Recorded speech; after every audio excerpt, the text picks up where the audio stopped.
Bonjour Alexandre. Bonjour Lionel. Amis agriculteurs, nous sommes heureux de vous retrouver pour ce nouvel épisode des Malherbros. Aujourd'hui, nous allons nous intéresser aux deux plus grandes familles botaniques dans le monde. On les retrouve du nord au sud et de l'est à l'ouest dans toute la France.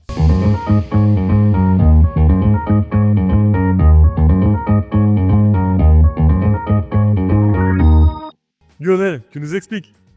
En fait, la détermination de ces deux grandes familles est très complexe. Il faut une pratique courante et régulière, sinon on perd beaucoup de notions. En effet, lorsqu'on regarde ces deux familles, il faut commencer par, quand elles émergent, regarder les cotylédons. Après, nous observons au niveau des caractéristiques visuelles la pilosité des plantes. Ici, sur cette brassicacée, la pilosité est rugueuse, alors que sur cette composée, la pilosité est plutôt épineuse. Parallèlement à ça, on regarde aussi la forme du limbe. Nous voyons que le limbe, dans les deux cas, peut être divisé. Mais il y a des caractéristiques sur le lobe, comme sur ce cimbre, terminal, qui fait que le dernier lobe est tronqué.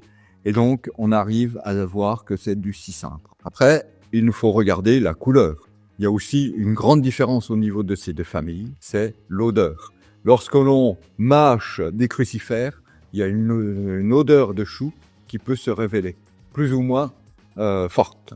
Alors que sur les astéracées, pas du tout. Au niveau de ces grandes familles, il y a aussi un point très important, c'est la présence de lait ou pas. En fait, sur certaines astéracées, nous avons une émission de lait qui peut se faire.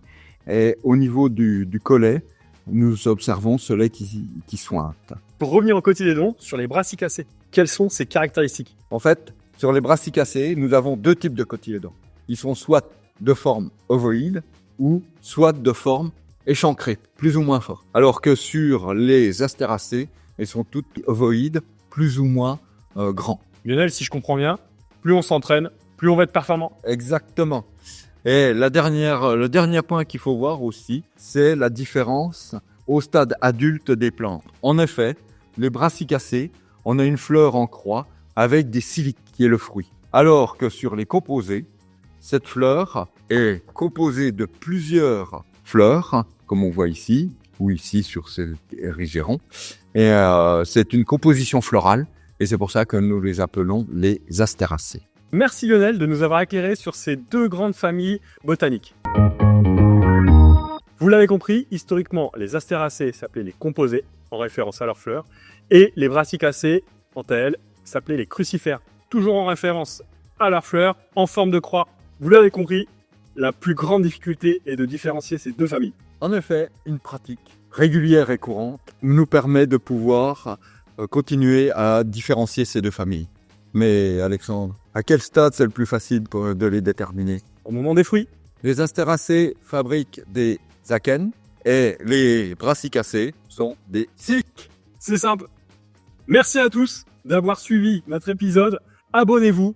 À très bientôt. Salut Lionel. Salut Alex.